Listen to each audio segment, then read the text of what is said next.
Hello, everyone. I'm Roy Rogers from the Second Sons and White Book, and I am here for our stream to go over the restricted list for the upcoming NECT online tournament Trial by Combat, which will be held on April 25th, 2020, online on the Iron Throne. I am joined today by the architect of this restricted list, everyone's favorite restricted list master, Aaron Glazer. How are you doing tonight, Aaron? Doing pretty well. I didn't expect to speak during this segment, so I was just about to sip my drink. Well, it's not quite a Second Sons episode, but It's an intro, so it's an intro. That's true. That's true. So tonight's show is going to be show, episode, video, whatever you want to call it, is going to go pretty straightforwardly. So we're going to start with um, going over the 4 cards that are newly being added to the card pool by this list. It shouldn't be super surprising what those cards are. And then we will dive into a neutral and then faction by faction recounting of what the restricted list is going to look like. If you are in chat right now, you can do the exclamation point RL command to find out what the restricted list is if you want to spoil yourself, or you can and follow along with Aaron Glazer and I, or you can wait and just see as I put them up on the screen what each thing is. So hopefully that makes sense to everybody. Again, we're going to go the 4 new legal cards, then we're going to go neutral cards that are restricted, and then we're going to go down faction to faction to faction of what cards are restricted and unrestricted. We have a very small unrestricted list. I think it's exactly 1 card now, Aaron, right? I believe so. Yeah, it Yeah. was going to be 2, but we'll get there. We'll get there. Yep. So let me get it all going. So these are the newly legal cards for Trial by Combat. And they are the 4 agendas from the bin pack, or Things I Do for Love. Aloof and Apart, Dark Wings, Dark Words, and Knights of the Realm, and The And Long Voyage. So, Aaron, what is the logic of making these 4 cards legal? honestly, I wanted everything legal. I think that there's likely to be some really nice meta shakeups and some well-balanced cards in that pack, even if they were restricted. That would add a lot to the meta. But speaking to everyone from Wama to Schoenthal to Derek to Evan Johnson, um, no one wanted them legal. And this is a game made for the players. And if the players don't want to play with those cards, then they shouldn't be legal. These 4 cards seem to be being added to almost every tournament at the very least. I think besides Aloof and Apart, they are reasonably well balanced cards. Uh, None of them have overrun the game. Dark Wings may have debatably overrun first edition, but events were free, and adding a cost to events seems to have really reined in its power level. Yep. And spoiler alert, because we're going to get to it in the next slide.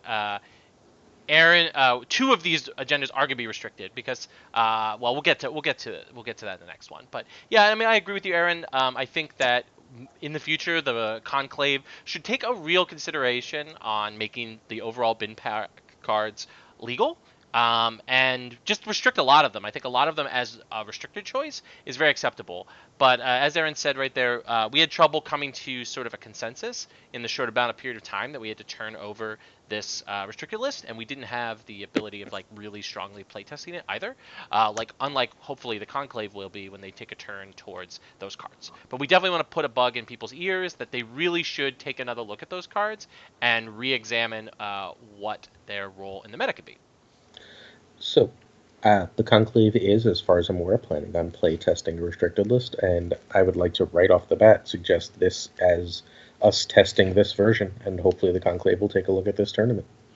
Absolutely. All right, cool. So now that we've got the newly legal cards, let's do the neutral cards, which is probably the biggest list. So for those of you who are watching the stream or watching the video, the list is all the cards above the line are the cards that were restricted before the by the last FFG official FAQ/restricted list, and all the cards below the lines are the cards that we are adding.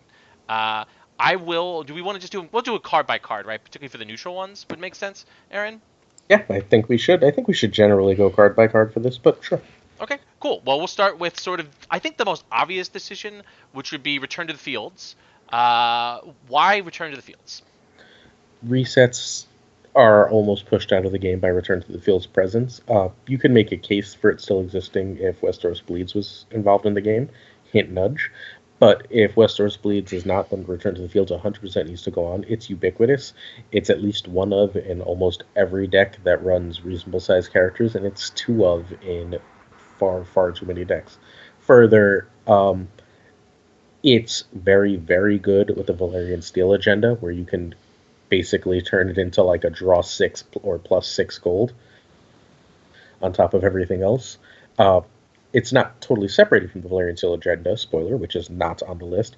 We restricted a lot of the cards that go in the very best Valerian Steel decks to even those out, and as such, it's unlikely that Return to the Fields would be a Valerian Steel restricted choice, and thus we thought it was fine to keep them potentially together, but not necessarily.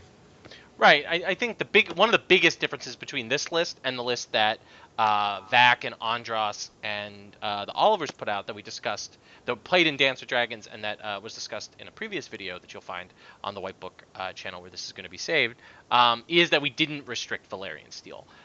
We thought that having the agenda again unlocked is much more interesting deck building, and just sort of remove some of the pieces as we'll go along. You'll see to try to bring, because we felt that removing those other pieces brought the overall power level of the format down, rather than just restricting and kind of like maybe soft banning in some factions Valerian Steel. We'd rather sort of try to make interventions that lower the overall power level of the format, rather than try to make like specific targeted attacks on agendas in particular. Now, we went specifically after a couple of decks that you'll see in a couple of that we think are probably too powerful in this sort of scaled down meta. But I think that that's pretty close to where we were coming from there, right, Aaron? Yeah. The next card will be the first deck that we're going after pretty hard. Yeah, and it is an agenda. So, and that is Kingdom of Shadows. So, what's the logic here, my friend? It's low control, and most decks don't have a way to interact with it. The lack of a way to really interact with it, the ability to not really put as much in shadows as it used to, means that it's a slog, and not only is it a slog, it's a slog that unfortunately is an uninteractive slog. It's 8 turns of being controlled that you never feel like you can win before you just straight up lose. The agenda is just too good and kind of has to go. And homogenizes, right? Like that's the other thing that we found. Oh, yeah. That it's very homogenous. While maybe the like card draw engine is different in different factions. If you can go and watch the VOD that we have of Dance of Dragons, where we highlighted, I think all three of the major Shadows factions were on stream at some point. Excuse me. Um, and while they all had a different draw engine, the core cards were largely the same, and that's just like really unfun on a variety of different levels. So not only does Shadows sometimes have a problematic play pattern, as Aaron noted, it also is just King of Shadows homogenizes that play pattern. So it's not like you're losing to the different Martell Shadows cards, the different Tyrell Shadows cards, and the different Lannister Shadows cards. You're losing to like the same 20 cards across the thing, and that's just like not fun. And Shadows is still firmly playable, we hope, for players out of Assault or out of some sort of banner or other agenda. That's sort of what this restricted list would try to push people towards exploring that space. And then the other thing that we saw is we are restricting a lot of, as we'll see later, a lot of sort of the faster, more linear decks. And as we saw with the Dance of Dragons restricted list, not hard going after Kingdom of Shadows, particularly Lannister Kingdom of Shadows, like just slowed the meta down to beyond a point where we felt comfortable. So we were trying to sort of square the circle there of sort of tamper down on some of the negative aspects of Shadows, push it in some more interesting directions, and still leave space in the meta for aggressive and rush strategies. Uh, Also, oh, go ahead. oh, also relevant. I think we should get this out of the way right at the start. One of the major goals of this list is that no one be sure what the best deck is, and Kingdom of Shadow should still be playable, but you shouldn't be sure it's the very best deck. You're either gonna have to play test or take a risk with this list. Yep. And that brings us to the next card on the list, bribery. Why is bribery on here? It's abusive as all hell with mercenary contract. Sorry, I had to scroll down. Spoiler: mercenary contract is also restricted. We had a choice of restricting mercenary contract or end this or just banning bribery. We chose to instead restrict both. It separates them. I don't really see it likely that these be anyone's restricted choices, which makes them slightly a soft ban, which sucks, but we've decided to honor the old god's way and try and ban as little as possible. As such, both are restricted. The other benefit to mercenary contract we'll get to later, but for now, bribery just has to go. It's not something anyone really plays in a fair way. It's played exclusively for the abusive nature. Yeah, absolutely. And bribery is just not a fun play pattern. I think is the really thing that we want to talk about. And uh, did we talk about banned cards yet? Real quick in the chat. Yes, we did. We did talk about banned cards. All the bin pack cards are banned except for four. Spoiler alert: it's the four agendas. Those are all banned from the format. Nothing Um, else is banned, and we just explained why. Nothing else is banned. Then we just explained why. Yeah. So just to go again real quick about bribery and just like a play pattern that's just not really like fun and interactive, to use a card design meme, and just very much like an I win button that we just felt was like just really unfun. And yeah, and we just kind of wanted to separate that abusive interaction. We actually have other reasons to restrict mercenary contract as well, and we'll talk a little bit about that when we get to Targaryen at the end. The next card is, it's a sad for both of us who mark Jakob Holtman as a friend, but King in the North. So, Glazer, why King in the North? So, once upon a time, there was this wonderful game called the Game of Thrones. In it, there was a card called Burning Bridges. That said, card abilities cannot be triggered. So, in second edition, Jakob Holtman, who loves that card, decides to make it and is functionally refused, and the King Rider is added to his champ card. The King Rider creates an asymmetrical situation, and there are several factions that have no really reasonable way of getting around it. Uh, in this card is therefore unbalanced and should be restricted if we're trying to achieve some level of faction balance. If this is ubiquitous and given Baratheon's place in the meta, it's ubiquitous at least in Baratheon decks, then it unbalances the play pattern in a way that isn't really making good game experiences for anyone. Yeah, absolutely. I think that the problem is, I think King of the North just misses the mark in a way that is just really frustrating and um, lowers the level of interactivity. Particularly again, because we were trying to lower the overall power level of the format to sort of bring it more in line with sort of just taking some of the heat, I guess you could say, out of the format, whatever mixed metaphor that I've used in past and other content. And I think King in the North is one of those sources of a lot of that heat. Excuse me. And we really and with other cards in here restricted, we were afraid that King in the North would just be really oppressive, and so it's restricted. And that brings us to another card that gets hit for its ubiquitousness, and that is you win or As you as, die. as Vac complains about that. Yes. You Win or You Die isn't here for aggro, which seems the obvious reason. It's obviously great in all aggro decks. Aggro is hit in a lot of other ways. You Win or You Die is here because the I win 7 to 6 control game decks that run it. Those shadow decks that run it without any real downside because they just put everything in shadows anyway. Those Martell decks that run it just to try and win power, a la our good friend Leonard at multiple worlds now. Those decks don't work in that way without You Win or You Die present in the meta, or at least without making a sacrifice in order to run You Win or You Die. So we thought it was best that You Win or You Die, given its completely silly stats and draw two, and with shadows in the meta, lack of downside, be restricted. Yeah, and again, I think it's shown over time that you win or you die's drawback is not as strong an opportunity cost as the designers and initially players thought. And with a lot of those cards, the same is true with like King in the North, Kingdom of Shadows. These are sort of cards that the drawback did not really work out on a design level once it was out in the world, and we're sort of trying to, and that's what's led to some of the heat being put so much in the format at Worlds this Excuse past me. year.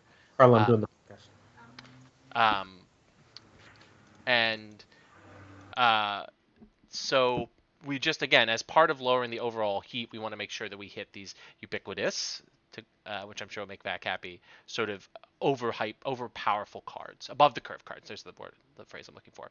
And that brings us to the next one on my list, or on our list, Sparrows. Glazer, why is Sparrows on here? So it wasn't, and Joe Zimmer kind of got it there. Uh, Terrell, this card just needs to be separated from Unexpected Guile. It's not here for any other reason. There's no other real way that it's seriously abused consistently. But with Unexpected Guile, it's a completely easy way to get 2 power return that your opponent can't do a whole lot about and is really hard to interact with. That every single turn is just boring, right? Like there's not anything to do with it. There's not really much you can do about it except run one specific plot. And I don't know. I'd rather have an interactive game where people can do different things than just play the exact same card over and over and over again every single round, multiple times around.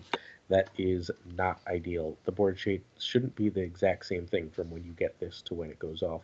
You should be doing different things with gold instead of just one thing over and over. Absolutely. And I think one of the other things you'll see with some other cards on the list, we also would like Kingdom of Shadows closing speed to be reduced a little bit. Like as you saw, like Kingdom of Shadows can actually claim a decent amount of power pretty quickly in some combination of Knight of Flowers and Sparrows. And we just think, again, with its power level and its ability to control the game, it having sort of an easy, in some ways non-challenges based additional win condition is just, again, just further makes the deck oppressive, or the potential to be oppressive. So again, that is why this card's restricted. So I believe it is Edward is asking us why are we not going after at the gates if ever presentness is an issue, and that's a consideration. So the issue for that is a with the gold curve in the game so uneven. There, at the gate seems uninteractive, it offers a lot of challenging interplay. Um, if you end up going first, do you run a King's Road? Are you running King's Road to try and get that initiative? Are you getting a Rose Road after your opponent gets a name of card? Gates of the Moon. So the moon. Are like how do you play that? Are you running Great Hall and knowing that that's a way? Are you running Great Hall as you're restricted, and now you're not running aloof and apart? And what's the interplay between at the gates, gates of the moon, and aloof and apart? That interplay, I think, is really interesting and offers a lot of gameplay and deck building decisions. Those gameplay and deck building decisions, I think, keep it unrestricted for now. Although it's not a obviously a should this restrict list be used ever again a necessarily full time thing. Absolutely, and I also want to say something Vac said in the thing. Its ubiquitousness leads to more games being played, though, and something Glazer missed. Not only is the gold curve all over the place in this game, the strength of the economy cards is all over the place, and that creates just like really weird. Just like some factions are somewhat pushed out of the meta a little bit because of their crappy economy, and at the gates sort of allows sort of other all factions to sort of play the economy game in a much more sort of fair way across the board. So why it is ubiquitous of people playing the same thing every first turn, at least it's just more game, like real games being played than people losing because they didn't set up an economy card on the first turn and their opponent was able to set up one limited one and one non-limited one, and they're just sort of run over by their opponent's economic efficiency. So we think while again it is ubiquitous and it's definitely a card to watch, it definitely leads to more like full games being played than other cards that are on this list. All right. Sorry, commenting in chat. Want to read the next card? Yeah, the next card is the Iron Throne. This is the Long May He Reign card 117. So the newer Iron Throne just isn't an interactive play pattern. There's very few cards that do anything to it. It makes one agenda much less likely to be played, despite what our finals last week told us. Um, it makes Prince far less likely to be played. It makes Waldex far worse. And we're trying to open the meta up and make what's best less predictable rather than a one or two of in every deck that if you happen to see early make certain decks unplayable or auto losses. That's not fun and it's not interesting. If you find that you have this amazing deck and only one card beats it, feel free to choose Iron Throne as your restricted and then name that card that just beats your deck. Otherwise, play cards that interact with the opponent. Yeah, hard to disagree with that, and that will bring us to the next card, which I think might end up being, excuse me, a little bit more controversial, and that is Free Folk. Why Free Folk, Uh, Glazer? uh, can I curse? Sure. Because fuck Free Folk. Seriously, this card should have never been printed. Like, separate it from You Win or You Die, make it a real Excuse choice. me. It's not really separated from anything else besides You Win or You Die and maybe the Iron Throne, Great but Hall. it's oh, Great Hall, yeah, it really needs Great Hall and other things, yeah, right. But Flea Bottom, but it's a dumb card. It's not balanced, and like playing it is literally just turning cards sideways. You need no practice and no thought, as our good friend Chris Schoenthal showed us at Gen Con when he played 0 games with it and then finished like third in Swiss. And then like playing against it's no fun because either you have an answer or they turned cards sideways. You had nothing on board. Great, that's not an interactive game. It's a badly designed card. I think that's the only time I'm really going to say that. I think it is a straight up poor design. Yeah, and honestly, you can take from us. We have play tested the hell out of Free Folk. If there's one group of people, it is our playtest group that really put a lot of work into Free Folk over this summer, and we definitely know that it's sort of exploitative, excuse me, characteristics. So we just think it's just not a very fun deck to have in the meta at its current level. Like when it's good, it's really, really obnoxiously good, and then when it's not a non-entity, it's just sitting there waiting to come back. And so we just thought that if people still want to play Free Folk, they can. It's not banned, but we just think sort of cutting some of those ubiquitous, uh, obnoxious aspects of it down, I think would make it have a much more fun place in the meta. So that brings us to the two bin pack agendas, which since we already talked about them, I think we can just do Wait, them together. I don't Uh, think we did. I think we just said they're new to the meta. okay, so then we'll take them one at a time. The first one will be aloof and apart. Why is aloof and apart restricted, Aaron? Aloof and Apart is too good economy. It can't be in the same pack as Great Hall, right? Like if you can play this and then your bigs are now from turn one 3 cost, that's completely absurd and breaks the game. It breaks literally the entire economy of the game, um, in every way possible. And then if God forbid if you get 2 Great Halls and your bigs are now one, um, that can't be in the same deck. That's not good. Yeah, absolutely. I think it. I mean, it's basically on there because of Great Hall's sins. If Great Hall was not a card that existed, then this would probably not be restricted. It's actually, I think, a much more interesting version of Great Hall. So yeah, that's why it's on here. We saw that Aloof and Apart decks can work. Thanks again to Joe Zimmer, who showed that Greyjoy Aloof was very playable, and and hopefully some players will refine on some of the things that Joe did and uh, begin sort of like really refining the deck. If these bin pack agendas remain a force in the meta, I really do think that Aloof and Apart will be an agenda that shapes the metagame in a really interesting way, particularly for those big guy mid range decks. So I think it will be a really fun card to have legal, but we want to just make sure that it's balanced while it's legal.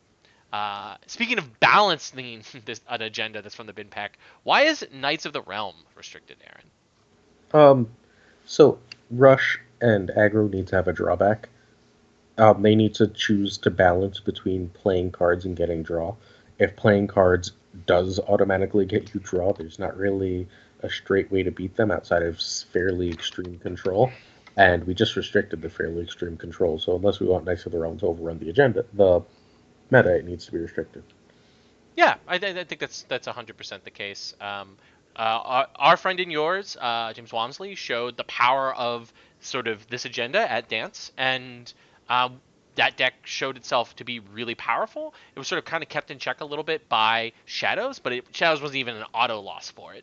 So with Shadows taking a really big hit in our restricted list, we wanted to make sure that Knights of the Realm, which we really wanted to make legal, because I in particular think it's a really fun agenda, and I think it's a really good agenda for Rush and aggro decks to have access to.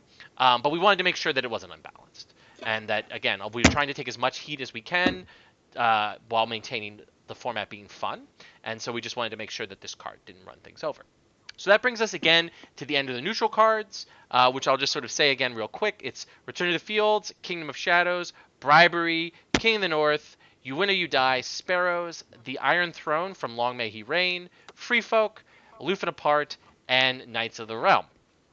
So with the end of the neutral cards, that brings us to the Baratheon cards. There are 3 of them. Now, these I think, Aaron, we can take together, right? I think they're all on here for a very specific reason together.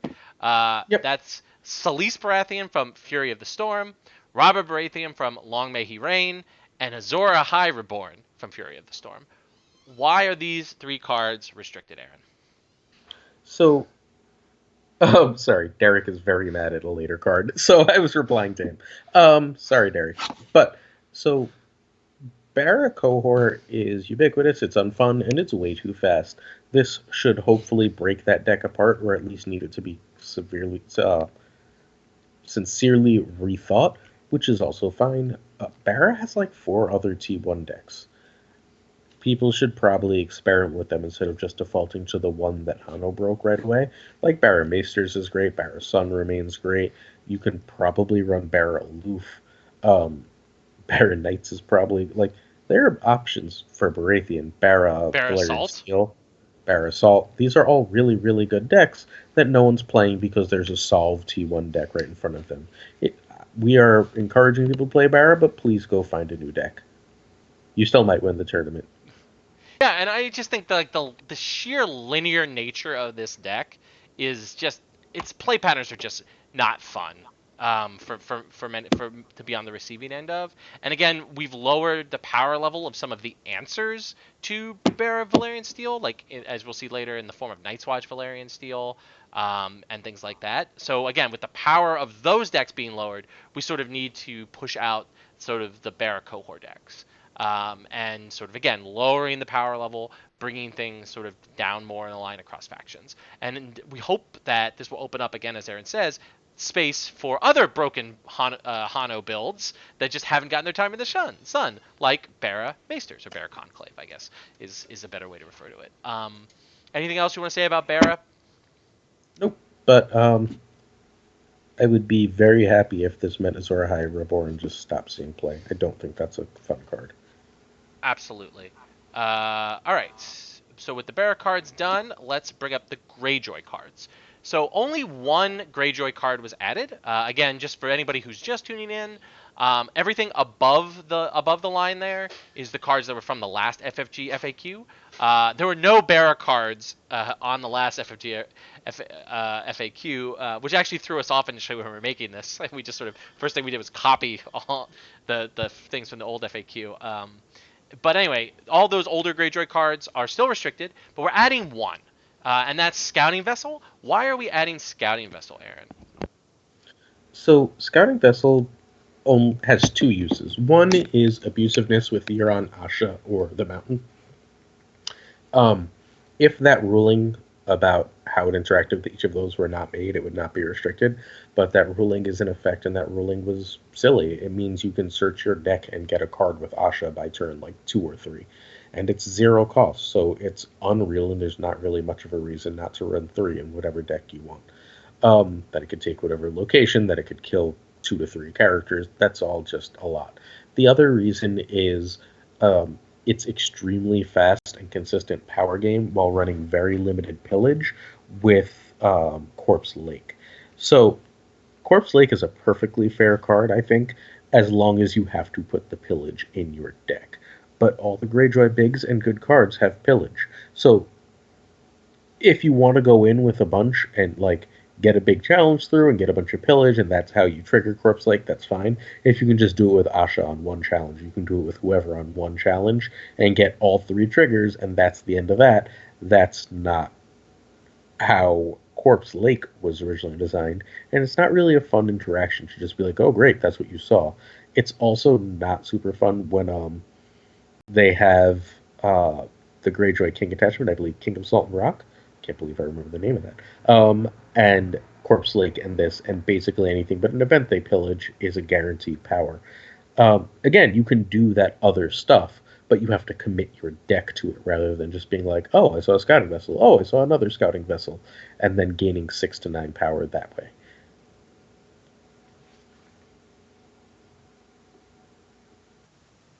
Right? Sorry, I haven't muted. Hello? Sorry. Uh, just to sort of sum up what Glazer said is Sky Vessel's never an honest card. I think was one of the biggest things about it. And the fact, as he pointed out, Corpse Lake exists just means that it is just going to consistently be abused. And again, we just would sort of rather cut down on that interaction before it gets out of control, because we really do believe that with many of the other restrictions on this list, that that sort of like again, Joe Zimmer showed the power of this at Dance with Dragons. That we were afraid that again, lowering the overall power level of the format, that Corpse Lake's sort of challenges meets passive power would be too much. And we still wanted to make Corpse Lake exist as an option for people who wanted to go in and all in on it, but we wanted to make them earn it, and they can still do that. A mistake in our Stark list. Okay. Uh, We were meant to not put Bear Island Scout on because we kept Miran. well, Remember? well, we haven't. No, we haven't even gotten to that yet, but I will fix I that. just I will fix that in a moment, Aaron. Yeah. Okay. Okay. Sorry. Just noticed. All All right. right. So, Ready for Lenny? yeah, the Lannister's right here. So the first Lannister card is the Red Keep. Why was that restricted? Um, it's treachery on a stick. Once it's out, you're just dealing with it for the game. It's not even loyal, so it can just go in any Banner Lion deck. It's insanely powerful in a way that doesn't help the game be balanced. Um, treachery is good, right? Tre- treachery is a really powerful card, but you've got three of them unless you want to run shenanigans. Um, you could run Begging Brothers, but that limits you to, again, like 3 gold on them or significant investments. Having the Red Keep and just saying, I have this all game and it hits basically everything but events is a bridge too far. Especially in a house that also has the Shadows cancel, the name of which currently escapes me, but the card that returns itself to Shadows to cancel the character. Yeah, absolutely. I mean, I think everybody agrees that Red Keep is probably one of the most overpushed cards that they've ever printed. And again, we're taking data actually from Dance with the Dragons about this. Sort of like they kept their hands off the Red Keep, which was, I think, very fair actually, to sort of see if the other elements of Kingdom of Shadows are restricted. Will the Red Keep not be as ubiquitous? Well, it was, and it won the tournament. It was so we sort of, both Glazer and I probably were on the sort of should have restricted Red Keep in the first place, but I definitely think that the experiment that the Dance with Dragons organizers did was really worth it, and now we have that data, and we're saying it should definitely go on there. What about Clever Feint? I think Shadows is unbalanced more than anything by how easy it is to use the same shadow card multiple times, restricting um, return to the field and restricting Clever Feint is an attempt to say that yes, you can run shadows, but ideally you're not getting Robert Strong 4 times, 5 times per game. It's a thing that happens once, and then if you want to march him or figure out another way to get him out of play, fine. Or even if you want to play Ryan Jones, Iron Bank will have its due. At least that Can't wait a costs you, turn. and you can't let you got to wait a turn. That Clever Feint is so easily abusable at 0 cost and so easy to reuse means it has to go. Absolutely. We'll do the last card on the list before we answer a question in chat that I think is pretty important about a card that's not on here. But the last card for Lannister is Bowels of Casterly Rock. Why is Bowels of Casterly Rock on this list? Lannister Red Door isn't significantly worse than um, Lannister Kingdom of Shadows, and it needed to be separated from Flea Bottom for it to be a remotely fair deck. Without Flea Bottom and without Clever Feint, it's still a T1 deck spoiler. It doesn't really need either of those cards, but those cards take the deck from being good to being abusive and uninteractive. So now it's a more fragile deck and more easily interacted with. Absolutely. I just want to make clear. I mean, I apparently it was based on something you said earlier, but why did we not add Alchemist Guildhall to this No, list, no, right? he wasn't asking that. He was I know, just but mentioning. I just want to Alchemist make Guild sure. Hall. Well, Shadows decks are in the meta. So since Shadows decks are in the meta, um, Alchemist Guild Hall has a real downside. There's times when it's just a dead card, and if it can just be a dead card, then it probably doesn't need to be restricted. It's also we're not trying to completely murder Lannister as a faction. It can still have good cards. It just can't have all the good cards in the same deck all the time. Fair enough. All right, that's it for Lannister. Let's go to Martell and our cards that were off the list. So let's talk. We sort of need to take them together because we're basically mirroring the Dance with Dragons list, but we just want to make it clear here. So you murder her children from Lions of Casterly Rock is added to the list, but we took the core Red Viper off. Why, Aaron? Korred Viper was never abusive without you murder children. It's the doubling that allowed for the one-hit kills with Korred Viper. Otherwise, any combo with Korred Viper is far, far more fragile, more prone to disruption, and easier to break up. And if that's the case, then you murder your children should be restricted, not Core Red Viper. You need multiple.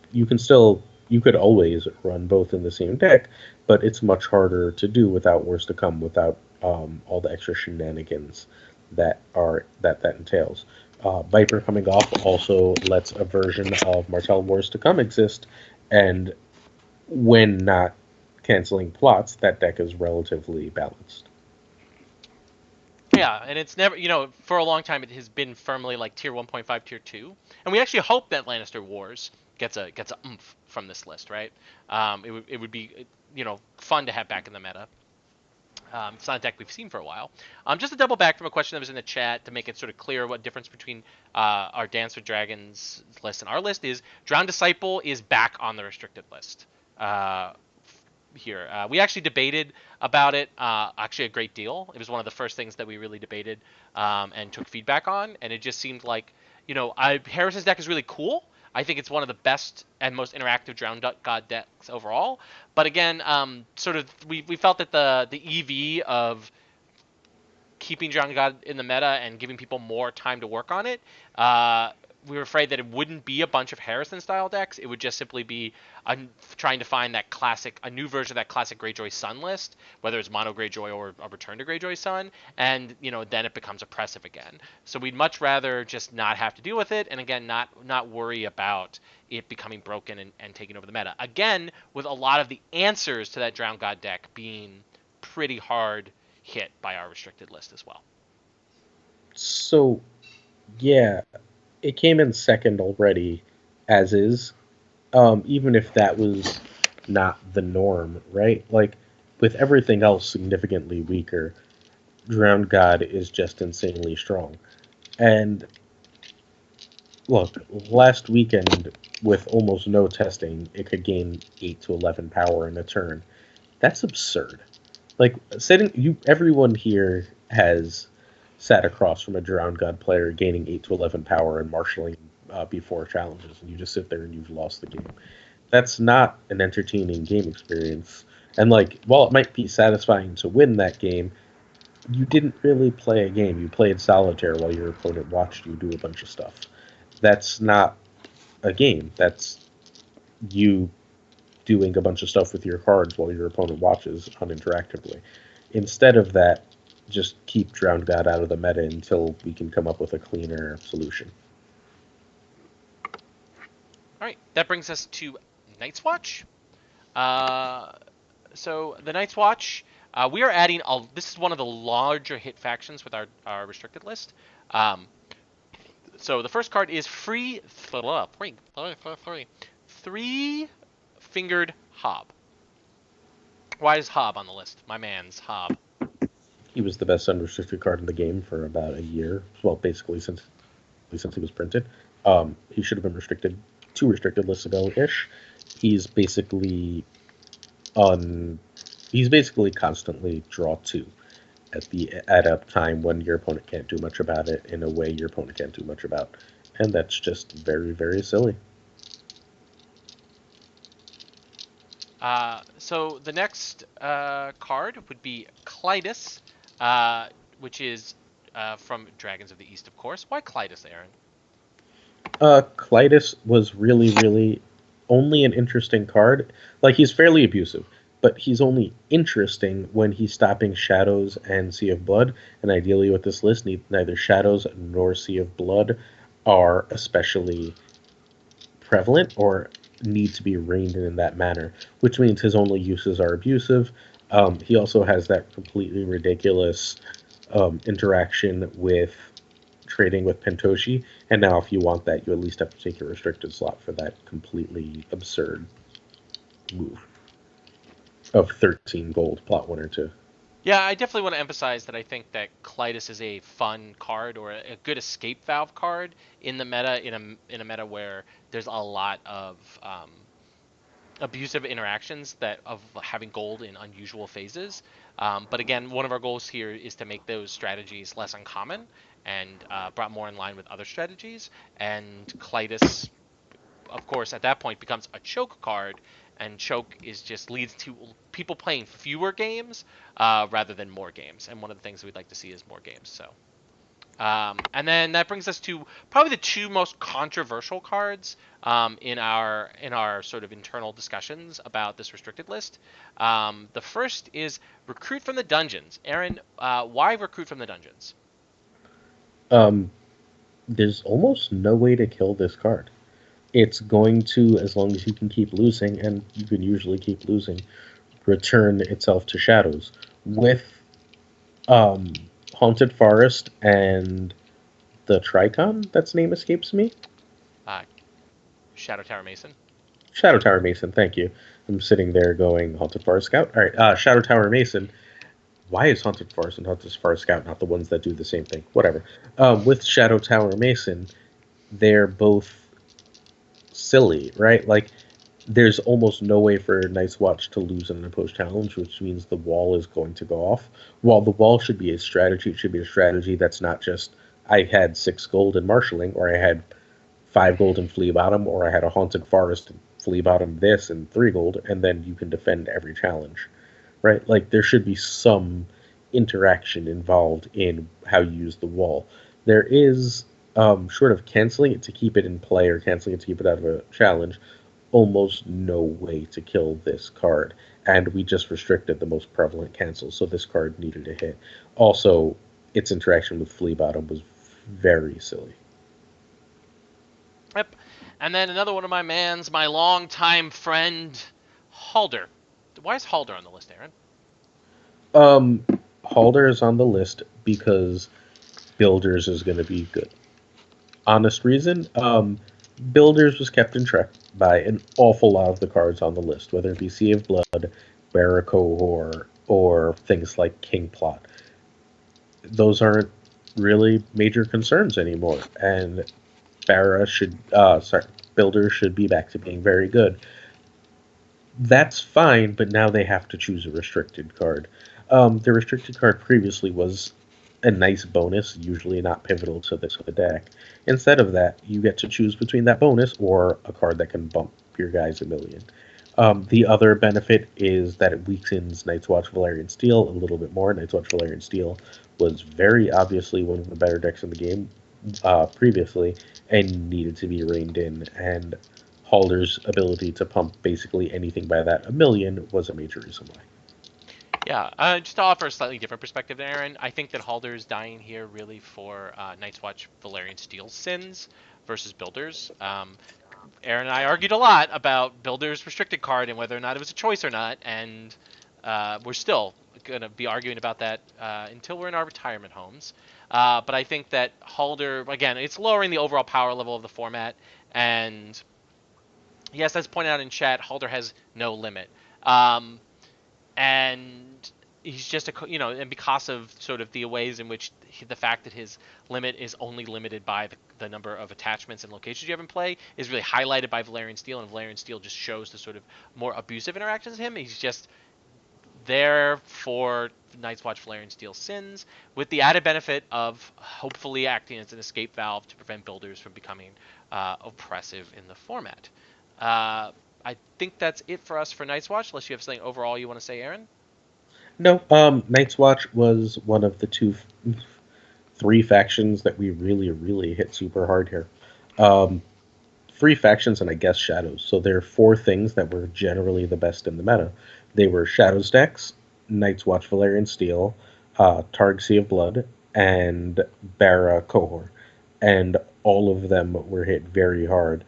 Again, ideally they can all still work in very altered forms, but you'll have to rebuild them from the ground up rather than just altering a deck that you've already made.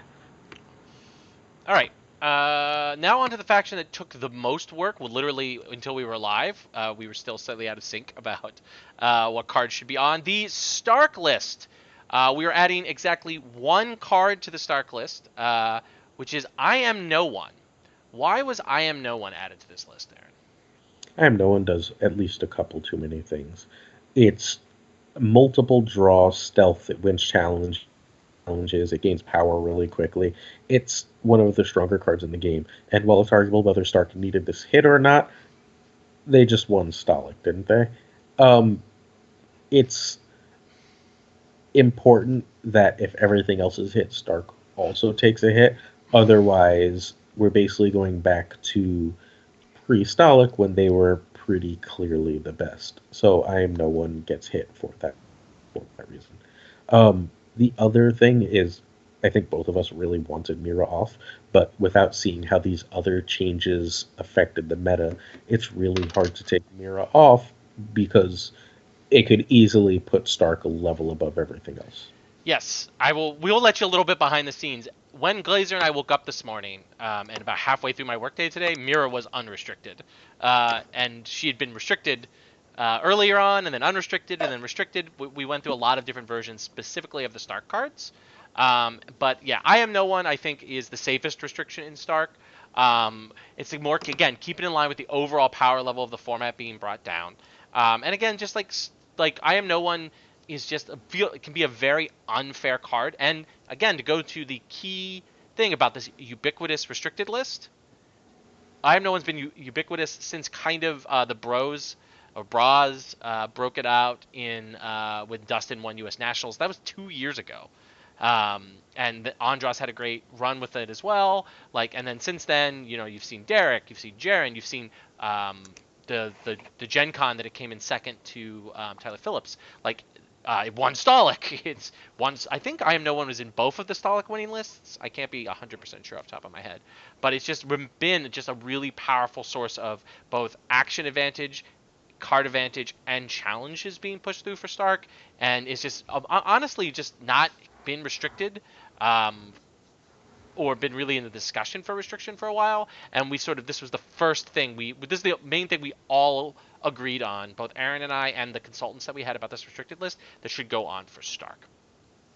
Any other things about Stark, Aaron? No, I don't think they're in as bad a position as this makes them look. Again, winning Stolic with a one card difference suggests that with everything else taking a big step back, they're going to be better than we expect. Absolutely. Although they have lost several plots. Yes. Air was not hit, and Air is very silly and Stark. Yes, we did not put. So it's also important though that our list is much less heavy-handed towards Stark than the Dance with Dragons list, which put Rickon and maybe another card, I can't remember, on the list. Tyrell, which is now up here, which is actually, it might be the only faction where, or one of the few factions, I guess, besides maybe Greyjoy, where the pre-existing restricted list is longer than the cards that we've added. There's exactly one card added, and that's Knight of Flowers from At the Gates. Aaron, why did we put the Shadows Knights of Flowers on here? If you want to play Shadows, figure out a way to win that's not 6-5 at time. That's the Knight of Flowers, and that's you win or you die being on the list. You can play Shadows. Shadows belongs in the meta. It's got a real place. You can figure out how to attrition or how to whatever else, but you shouldn't be able to stall 6-5. And if you can figure out how to win without doing that, great, more power to you. Please enjoy Shadows, but Night of Flowers was too easy. Um, it was first edition Red Viper, where you can just build a stall deck and close with it. And close means get ahead of power at time in this case. Close with it without your opponent being able to really do much about it because you spent so long stalling and controlling all their threats. Now you can still um, stall and control many of their threats, but you have to figure out how to gain power. You can't just rely on I drew that one card and did it. Yeah, and again, I think it's also the action economy that Loris provides. I can definitely say this is someone who spent 12 hours watching Shadows decks the other day, and also has played Shadows decks at competitive tournaments before this. Um, Knight of Flowers is extremely an abusive card. Just the sheer action economy that he provides your deck is really high, and of course the fact that it's also tied to a very efficient body for challenges with renown as well. So the fact that he's just like an extra sauce and providing, as Aaron said, that sort of additional source of power for these decks, we felt was just sort of possibly just too much again for Shadows. And again, if you saw those Shadows games that we watched last weekend, you would see that so many of those games certainly revolved around Knight of Flowers coming out and doing his stand, gain some power tricks, and that's sort of a play pattern that we think that isn't as healthy for Shadows as could be as other ones. So, I've anything I've else? seen I've seen a million 3-4 games where like the opponent has of Shadows has 4 power and we're basically at time and that's the turn. Knight of Flowers comes out, he wins 2 challenges, and the Shadows players win. And it's just if you can do that without the really easy stand to renown, more power for it. If it's just the renown, there is a Targaryen Shadows card that is quite good that has renown. I can't think of the name. Is it Old Griff, Old Griff? whatever Yeah. his real name is. Yeah, is that his name in this game? That was his name in first edition. No, I Whatever. think it's his actual name, which is escaping me at the moment. Uh, But Old Griff still has renown, so if you want to try and do it that way, he will even bring John another card out Connington. of Thank Shadow you, for thank you, you. John Connington. John Con. So, so that is your replacement for Native Flowers. That is much more balanced if that's what you want to try and do. But Knight of Flowers being able to say, I was down 2 power, now I'm up 3 in one challenge phase right as time expires, had quickly become too much. And this brings us to the last faction, and that is Targaryen. We're adding a bunch of cards to Targ. These probably shouldn't be much of a surprise. Do we want to do all the Targ Sea of Blood cards together, Aaron, or do you want to take them individually? I mean, let's do Kotho first, separately. I Okay. feel like it's Why don't worth we do doing Kotho. Kotho? You just said it. Say Kotho. Okay, so Kotho is free. Not only is he often free, he's often free without a downside between Marine and Missandei and Flea Bottom shenanigans, and a free 5 coster is just too much. It's too much action economy. Like if losing cards, if Targ was a house without so many ways to turn that into a benefit, not a loss, that would be one thing. But they're not, and so Kotho just has to go. Absolutely. And then that brings us to, all right. Can we do the three Dothraki cards together at least? Sure, Uh, well, Kotho, uh, but sure. well, yeah, but Khal Drogo, overwhelming numbers, and Womb of the World. Why? Whose sins are these cards dying for? Um, Targ Sea of Blood is dumb. It does too much. I don't think, which seems crazy, that Targ Sea of Blood is even dead with these changes. It just has to play a fair game. It can't go from 0 to 6 characters on board without playing any gold plots or anything else. It can still run its 5/8/2 kill all non-Dothraki. It just has to make actual choices and try and build a board and play actual thrones rather than saying, I spent no gold but have 8 cards at the start of the challenge phase. Um, Or set up Womb and Valor people first turn? yeah, that was a bit silly as well. Like all of the different options for things that Targ Blood could do were just largely unfun, except for the Targ Blood player who was like, "Look at all my characters." Um, Drogo Oh, should and be all my restricted. claim. Let's not forget Aaron. Right, right. So Drogo should have been restricted forever. Like it's absurd that one of those powerful cards in the core set was not even one of the first core set cards restricted. It's he's the two military challenges with the abundance of two claim plots and their consistently pushed stats and abilities meant that it was a matter of time before he got restricted. And again, it probably should have happened already. And overwhelming numbers and Womb of the World are both just way too easy as card advantage. Like, if overwhelming numbers discarded the cards or Womb of the World discarded the cards, we'd at least have a discussion. But that it's both action economy and functional draw is just ridiculous. Yep, absolutely. I do want to say that like Womb of the World and the Barra deck, uh, the Womb of the World, but well, Target Blood and Barra Cohort all got their times in the sun. They were very powerful decks for a very long time, and one of them, Francis, is world champion, thanks to Target Blood and of course Francis' excellent play throughout the tournament. Hey, Um, what was second place at that tournament? Also Target Blood, and Barra Cohort was in the top four. What was the other deck? I can't remember that was in the top four, but I think Glazer is not here I don't anymore. remember. No, I'm here. Oh, okay, I just sorry. don't. I just don't remember. I Wait. was Oh, at it that was point. Valerian Steel. It was Eric Green, I believe. He lost Oh, right, Alex. right. Right. That At was the that last point, game I I saw was live. flying home. Um, so, yeah. So we've hit all of And those then decks there were and then very there were hard. two more Shadows decks in the top eight. So yeah, we've very gone for the best decks at the end of the official FG support again to shake up the meta and lower the overall temperature. Related to that is mercenary contact, which I'll talk about because I'm pretty passionate about putting this card here. One, it's for the bribery interaction, and then two, I think it does hit Targ Valerian Steel, which is another easy build that could come out of this restricted list that we thought could be pretty abusive and sort of just would be an easy fill for Targ players. Just sort of like immediately go to as sort of the second thing that the Targaryen can do is a Voltron Danny that's doing all the stand with Mercenary Contract, and so that's why that is on there. Do you have anything you want to add about that, Aaron? No, but Queensguard is much the same reason. Yep, Queensguard is the last card on our restricted list, so why don't you tell us as well?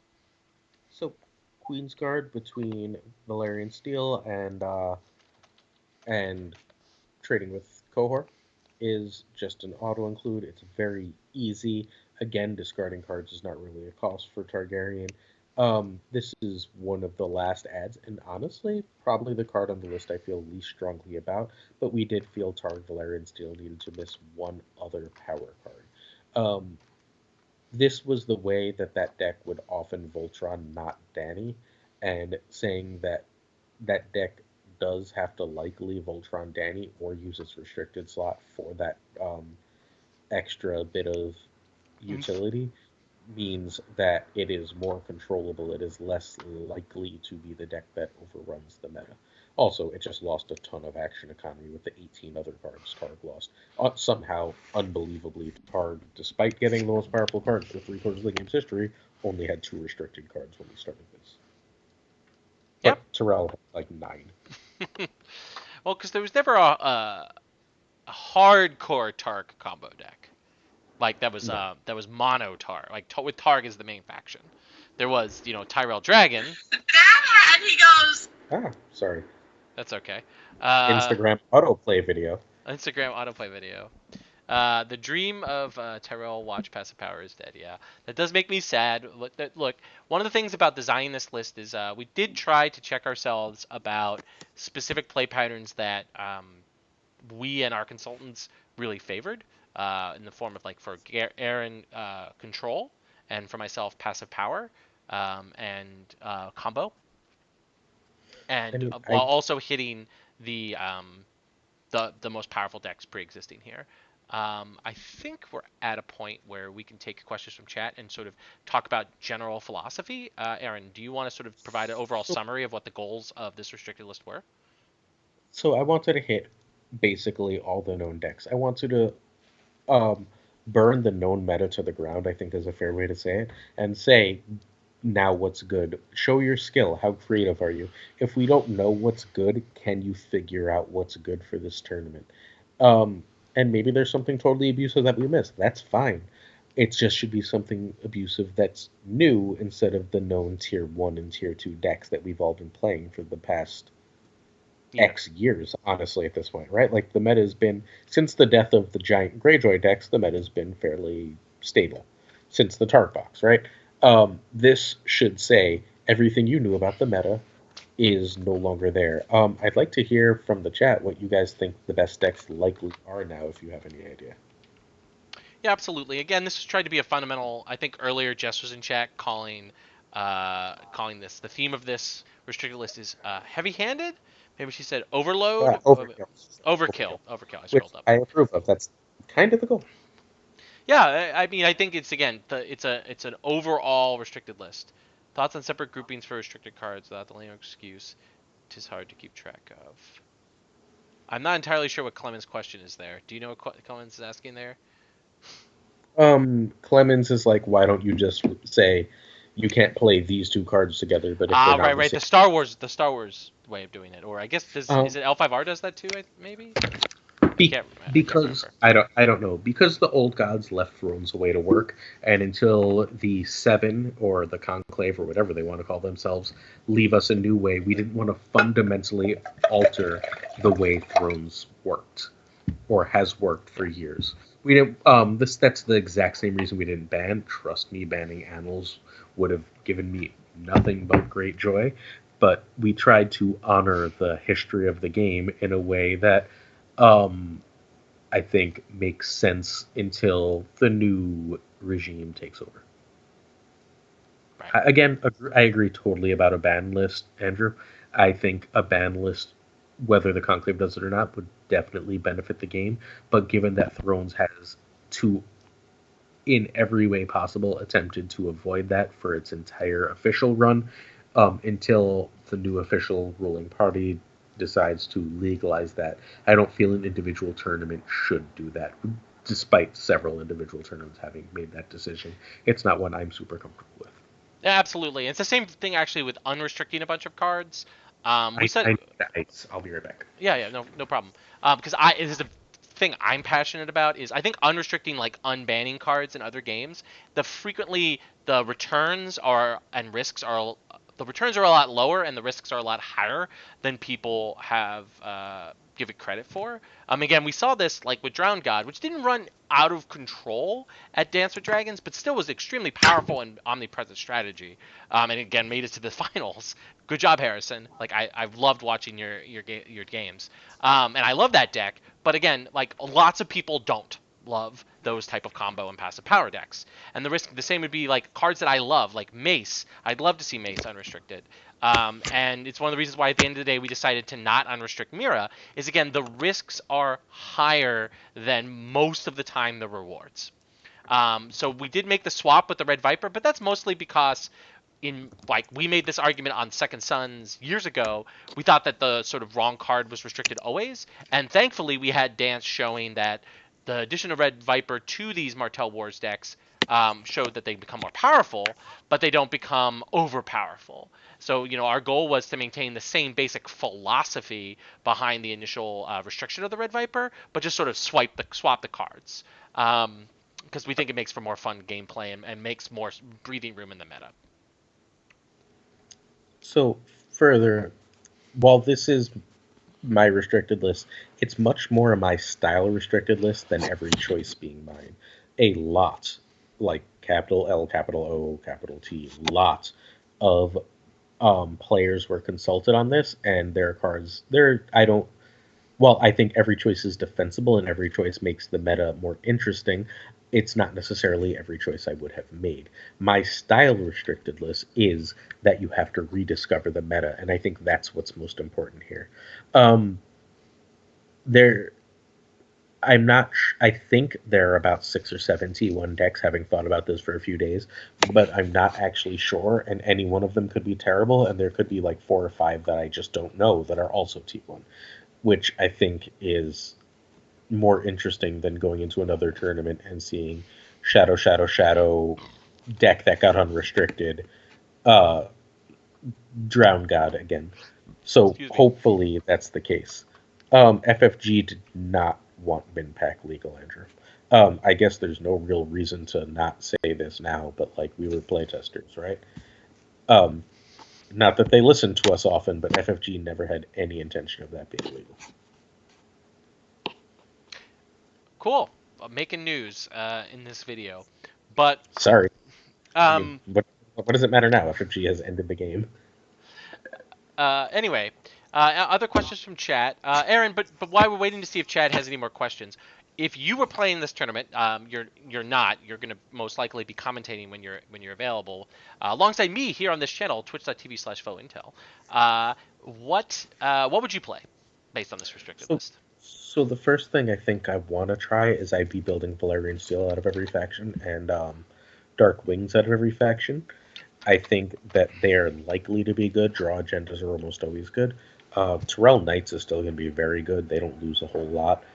Um, but that's not really my style. I really like the Valerian Steel and Darkwing's play pattern, so I would go there. I'd also be looking at Martel Assault from Shadows and potentially Targ HRD Dragon Pit.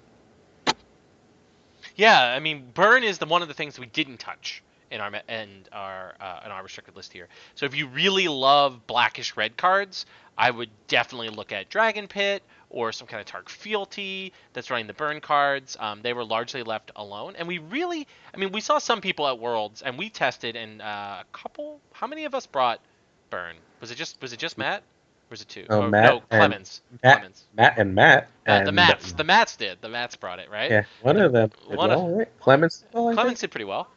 I don't remember. Yeah, Oh yeah, Clemens yeah, is in Clemens chat did. saying too. Yeah, and Matt lost his win and in live on stream to Yeah. Chambers.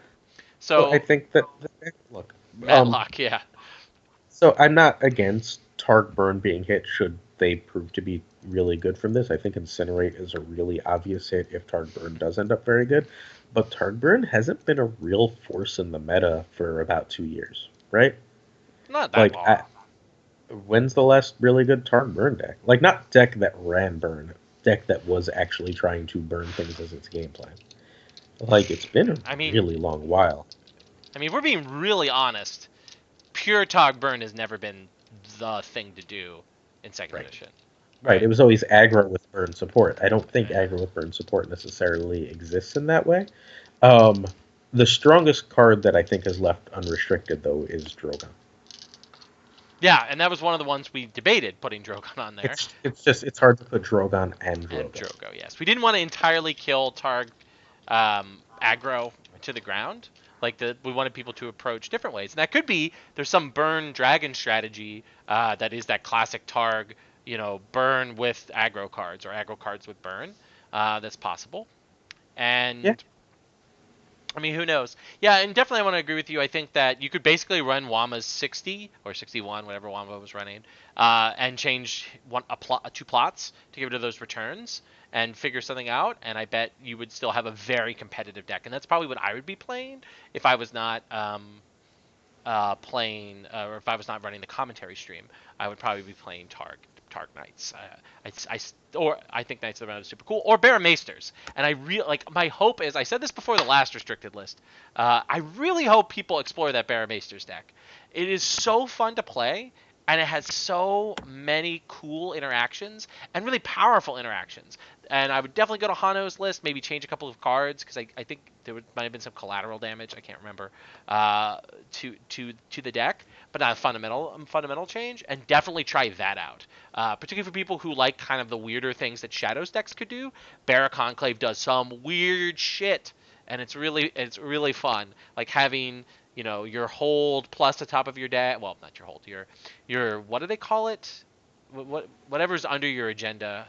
Uh, hold, hold. it's not. I don't think it's called hold, but That's what it is. whatever it is, whatever's under the conclave plus top card of your deck. If you have Maester Gorman out and you're just like playing cards from different zones, plus in your hand, is like really fun.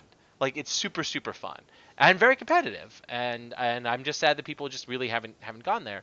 I think it even is doing better in this restricted list meta. So Nice, nice watch Conclave as well. Should be very good. I wouldn't be shocked if there's another Conclave deck somewhere that we just haven't seen yet that ends up good.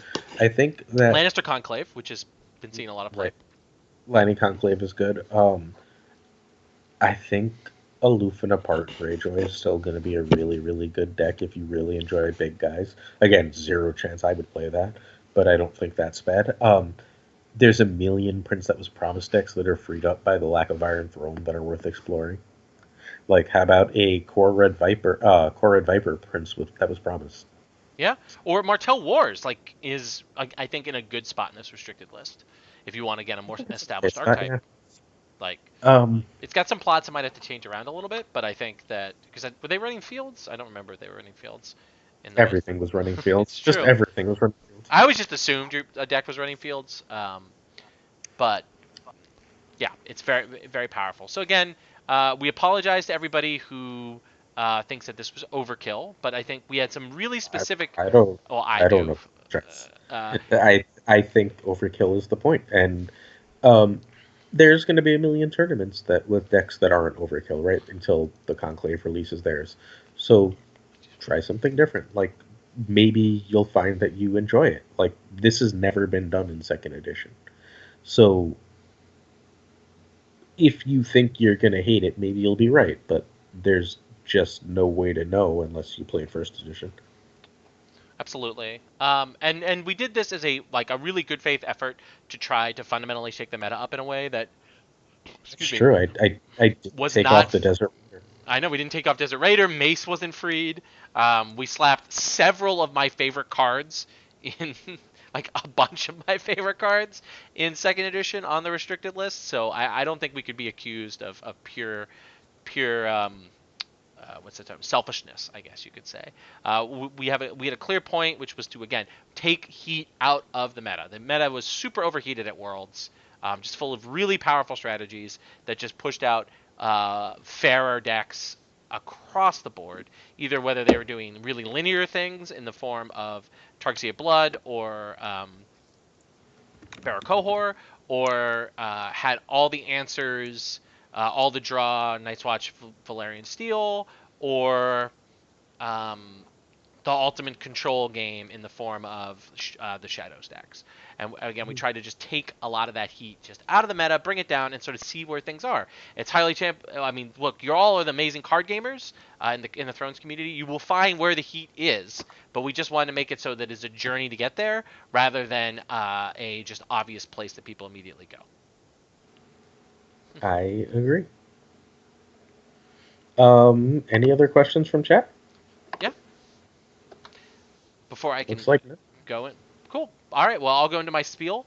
So for those of you who are watching this on the VOD, I just wanted to just remind you real quick. Trial by Combat is Saturday, April 25th. Hey, is that date notable? It is notable. It's my birthday. Yes.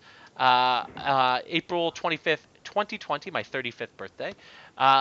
We will be doing a whole bunch of different things. So there's some different things than other online tournaments, but the NECT one that we had with Dance with Dragons, which was a huge success. We really appreciate almost 60 people who played, and plus we had like 40 50 people watching the stream, which is huge. So like over 100 people participated in some way, which is huge for a Thrones tournament outside of like the big one like watching the world stream. So we really appreciate that, and we hope to build on it. So but there's a couple things that we're doing differently for Trial by Combat. The first is of course this restricted list, which is different than the Dance restricted list, and this VOD will be on the Facebook group and on the Facebook event. We will also be doing things a little differently. Instead of IRL prize report, which VAC is providing to everyone who participated in Dance, we are doing this tournament for charity. Yes, charity. So your $10 entry fee, 100% of that will be going to the charity of the people who do well in the tournament's choice. The top 4 players will be able to, their charities that they pick at registration will get some percentage of the door gross. VAC and I and some of the other organizers are finalizing the exact sort of percentages, but the lion's share of that will be going to the winner, and then smaller increments will go to second place, third place, and fourth place. So, and these are legal. We want to do legal charities or charities, like the Iron Throne or things like that, so that you're raising them, for good causes. And we are currently at a time in the world in which good causes need all the help they can get. So we're working out sort of finalizing details about how this is going to work, and we will be announcing that next Friday, April 10th, Final Fantasy VII release day. So in between sort of, living that childhood nostalgia of Final Fantasy VII being released, Oh, go and look for the final deadline or final deadline, the final details, excuse me, of how registration will work and how our charity donations will work. And when we announce that, again, it will be Friday, April 10th. The tournament itself, again, is Saturday, I almost said March, April 25th. And we will be streaming it live here on twitch.tv/faux intel, starting at 11:30 a.m. EST, and we will be going until the end of Swiss. It was about 12, 13-ish hours of straight thrones the entire time. The tournament itself is going to be run largely along the same lines with the NECT Discord and all those other things. Vac will be the admin again. So there'll obviously be some process tweaks as we improve things, but the general thing, if you participated in dance or heard from friends about how dance worked and how smoothly Vac ran it, fantastically ran it, it will be run mostly along the same lines. So again, you can join us here at Faux Intel, twitch.tv/faux intel, starting about 11:30. The week before, so on the April 20th, I'll be announcing who will be joining me as part of our stream team. Probably going I'll to be one. include, yeah, probably one of them will be Glazer in between his fatherly duties. Um, I'm going to use your birthday as a way to ask my wife for much of the day free. yes, Although, quarantine. So I'm yes, not sure what the balance of that is. yeah. Yes, and exact details about how the tournament will be run will be announced, probably with registration on the 10th. But it's going to be along the same lines with the NECT Discord and all that stuff that we did last time. So again, I I have really. Oh, go ahead. I have a couple quick props before because that was your sign off sound. I know Yep. your sign off sound. We've done this before. All right, a couple quick props. If you guys enjoy listening to us, we, along with Will Lentz, are on alternating weeks doing Props and Slops as a show, where basically we just talk about pop culture for about a half hour to 45 minutes. It's been pretty good. Pretty good. It's been pretty good, I think. It's been over on the White Book feed if you have any interest in checking that out. Also, we will be talking about this restricted list further, any new ideas. Maybe we'll look at how some playtesting are going and make some suggestions, so on. We'll have Will ask us some questions about it on next week's The White Book. And finally, one condition of me doing this was Vac had me join the AGOT second edition group. So if you have any questions about the list, want to know why something is there, I am always available by messenger. It's not like I'm going out an awful lot. It's true. So I am always available by messenger, or you can just post in the AGOT second edition group, and I will do my best to answer any questions or concerns you may have. Awesome. Absolutely.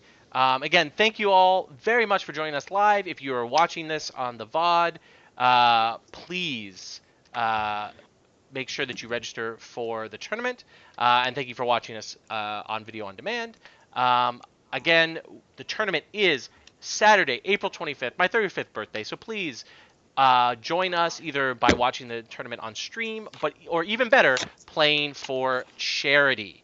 But we will be back again, as Aaron said, on the White Book, and we'll probably do some other form of content to sort of hype this event up before we get into it. So again, we'll talk to you all soon. Take care, stay safe, and stay healthy.